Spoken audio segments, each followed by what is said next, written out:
I still hear my niece's trembling voice echo in my mind sometimes, fragile, desperate. "Andy, Mom said it's just a prank, but he's not waking up." The world went still. My coffee cup slipped and shattered on the floor. 2 hours. That's all it had been. 2 hours since I trusted her, the woman who smiled like family, but moved like poison.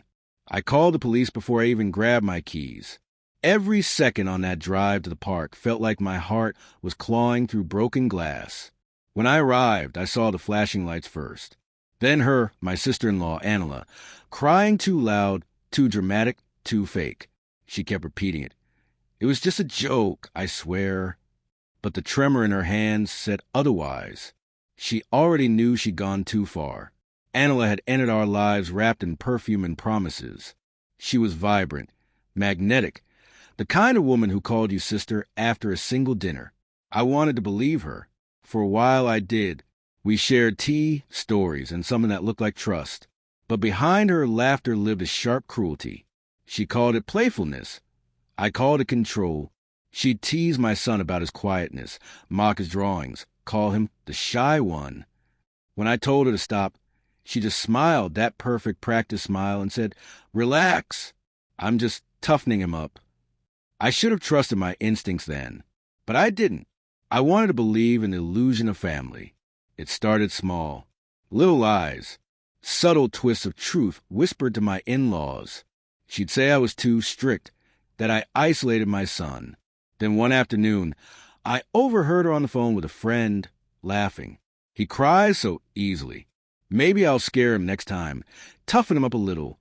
That was the first time I saw red. But I didn't confront her. Not yet. Instead, I played the long game. I documented everything. Every cruel comment, every message, every little humiliation. Because women like her don't crumble by chance. They fall when the truth strikes the right pressure point. So I matched her game with calm precision. I stayed friendly, supportive, even grateful. I let her believe she'd won. So when she called me one morning, her tone sugary sweet. "Let's take the kids out together. Cousin's Day. No hard feelings." I agreed without hesitation, because I knew this was my opening. Before she left with my son, I made sure he wore the small smartwatch I bought him. She laughed, said it looked too fancy for a child. I just smiled. It's for peace of mind. And it was. 2 hours later came the call. The panic. My niece's trembling voice. By the time I reached the park, my son was unconscious, but still breathing. The medic said he'd ingested something. Candy laced with a sleep-inducing drug. Angela swore she didn't know. Said it was just a prank gone wrong. But the smartwatch had recorded everything. Every giggle, every cruel word, every second of her fun. At the station, she sat across from me, her skin pale under the harsh light. I didn't yell. I didn't cry.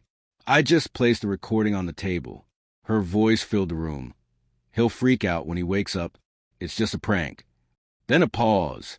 My son's faint whimper, her laughter. Silence fell heavy. The officer looked at her, then at me. I watched as the confidence drained from her face, inch by inch. When they led her away, she tried to speak. "Please, tell him I didn't mean." I stood. "Tell that to my son when he wakes up." She was charged with child endangerment and assault. The same friends who once adored her stopped taking her calls. My in-laws begged for mercy. I gave them silence. It took 3 days for my son to fully wake. When he finally did, his first words broke me. "Mom, I knew you'd come." I smiled through the ache. He didn't need to know how close I'd come to losing control that night. Angela's fall wasn't loud. It didn't have to be. Justice doesn't always roar. Sometimes it whispers to the ruins of those who thought they were untouchable. Now, when I see her at court-mandated family gatherings, she can't meet my eyes.